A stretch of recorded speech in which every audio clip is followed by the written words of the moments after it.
The hardest hitter in the history of mixed martial arts. Is it okay for me to say that about Rumble Johnson? The coldest hardest hitter, because this building is so cold right now.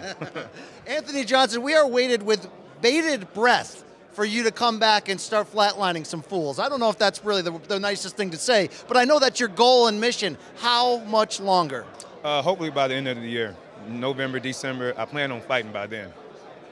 Now, we thought you're coming back at heavyweight because you've been in the gym while you've been away. Now there's rumors you might be able to cut back down to 205. Would it be a struggle? Is this in your plans? I don't know if it'll be a struggle, but right now I feel good.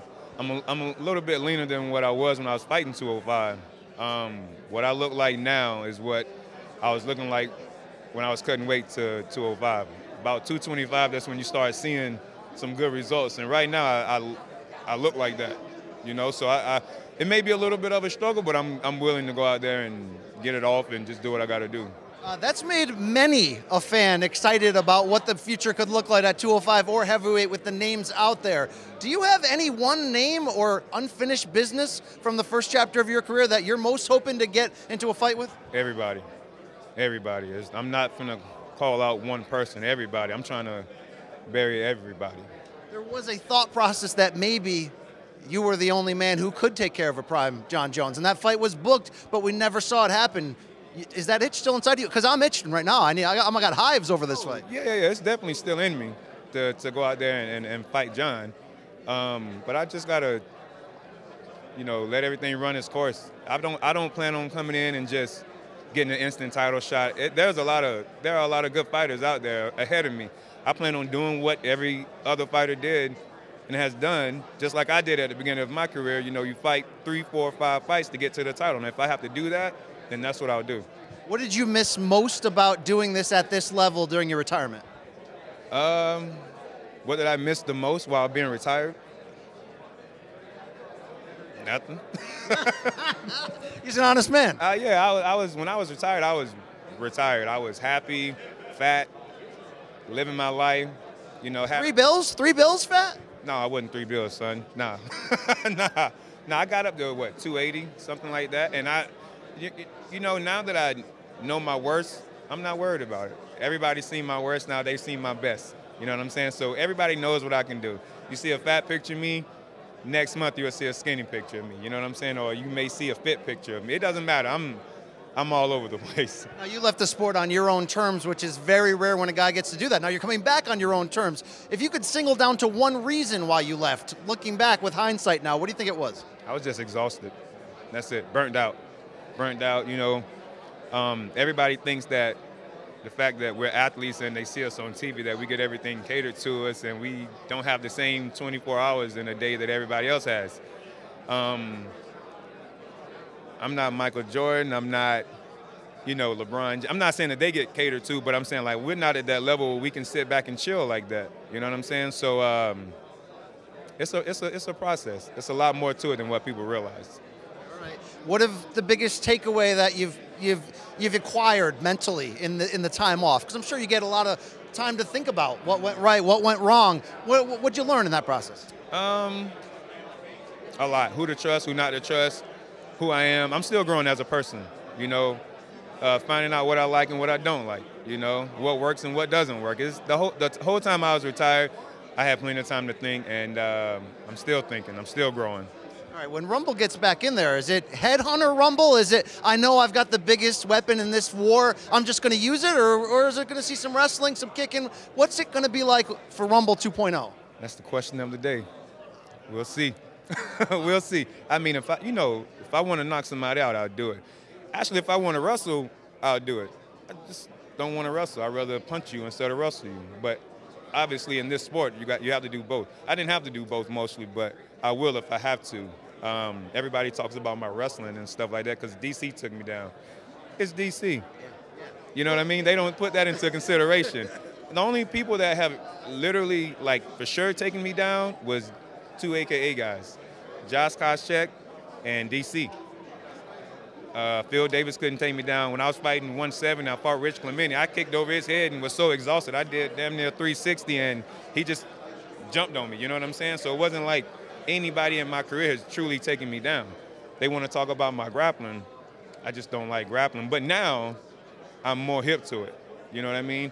I did my first grappling match against Craig Jones. Little guy. He's not big. Well, he wasn't bigger than me when we grappled. But he's such a crafty guy and such a great grappler. He beat me, of course, and I have no shame in that. I'm willing to go out there and grapple, sumo, anything they want me to do. Right now I'm living my best life, so it doesn't matter if it's go-kart racing. I'll put me in. I'm in there. All right, speaking of the great DC, you had a 2-fight title series with him. That first one for the vacant belt, you hurt him, and you hurt him hardcore. Did you get him with the very best of the Rumble finishing shot? And what were your thoughts in that moment in terms of he might be on the way out? Well, when I saw him pumping his jab out, and I was just timing it, and he did his little fake jab or whatever, and I threw the overhand right, it was kind of just go. And when I saw him fly across the ring, I was like, oh, I actually hit him. And I didn't think I hit him that hard the way he fell. But you got to understand, DC is an elite level athlete. He hadn't, at that time, taken that much damage in the sport. So knocking him out, I knew it would be tough. I knew it was possible, but I knew it was tough. And he showed everybody why it was tough to knock him out. He's got a chin. He can take damage, and he can give it right back to you and embarrass you at the same time. So props to DC, man. He's a living legend. All right, we heard you at the press conference saying, you don't care, you'll fight for a title at 205 heavyweight, if it's Jon Jones, if it's Stipe, whatever. But are you holding any receipts from chapter 1 of your career? Anyone that defeated you or got one up on you that they got a beating coming? Nah. Everybody got a beating coming regardless if they beat me or not. That's just my mentality. Everybody keeps saying that the division has been, a little slow because there hasn't been that many knockouts. And a lot of people don't know who to look to for great knockouts. Besides Francis, but there's a lot of guys out there that's still knocking people out cold. And but I'm glad I made my mark where they know when they see me, it's most likely going to be a knockout. So I just want to keep doing my thing. You mentioned the Predator, Francis Ngannou. When you first announced you might be coming back, people were like, okay, I got to see Jon Jones. But then people were like, oh my God, Rumble Ngannou would be like a box of sex on Christmas morning. I wouldn't know what to do with it. Are you feeling what we're feeling about that fight? Like I said, everybody can get it. Okay. But Francis is a beast, man. He came to my gym. And I walked in, and I saw him standing over there with his shirt off, and I seen how big he was. I was like, what? I'm like, this is the man that they want me to fight? Which size doesn't matter to me. I'll fight anybody. But he's a specimen. He's a freak. You know what I'm saying? Look at him. Hell, the way he talks, the way he moves, his body. You know what I'm saying? The way he swings. Everything about Francis is deadly. Damn, we need to see that fight. Now, in closing, I think one day they're going to do a documentary on the fact that this man right here once cut to 170 pounds on a regular basis and knocked people out. How the heck did it happen? How hard was it? Did you ever think back in the welterweight days that you'd one day be a heavyweight? Talk to me about this. Back then, whenever I was fighting at 170, I was trying to do the whole bigger, faster, stronger.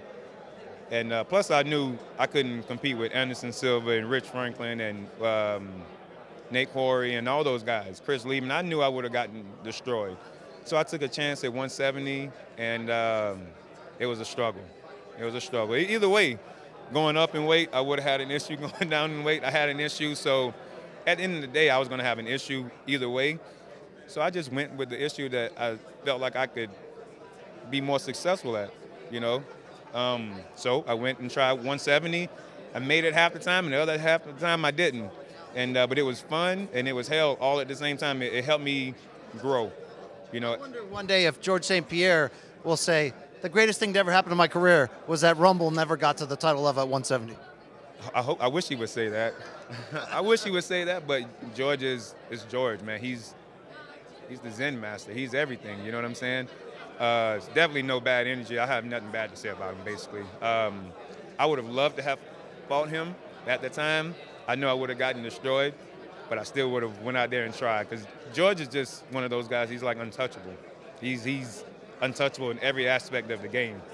Even retired, he's still, you think about him, you're like, you can't compete with that. Even a guy that's been retired for, 3-4 years or whatever, I think he can come back in here and do damage now. He's a special dude. You've got special power in these fists right here. We can't wait to see it back. Rumble Johnson, thank you for the time. Thank you. I'm going to be front row. I'm going to be front row when this happens. Let's go.